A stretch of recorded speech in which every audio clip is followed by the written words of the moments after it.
అందరి ఇళ్ళలో మీ వంట రూమ్లో మీరు వంట చేసేటువంటి ఆ వేస్ట్ అని ఈ గిన్నెలో ఈ గ్రీన్ డబ్బాలో వేయాలమ్మా మీరందరూ. నెక్స్ట్ వచ్చేసి ఇది హానికరం రెడ్ డబ్బా ఉంటుంది, హజార్డస్ వేస్ట్ అంటారు దీన్ని.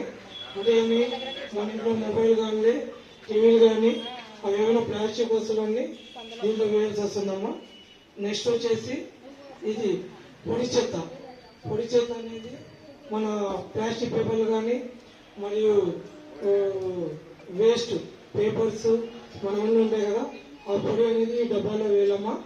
ఇది ప్రతి ఒక్కరు మీరు విని మీ డోర్ టు డోర్ మా వర్కర్స్ వస్తున్నారు, వెళ్ళిన వాళ్ళందరూ ఈ పొడి చెత్తని ఈ డబ్బాలో వేయండమ్మా. ఇది హజార్డస్ వేస్ట్ ని ఈ రెడ్ దాంట్లో వేయాలి. ఈ తడి చెత్తని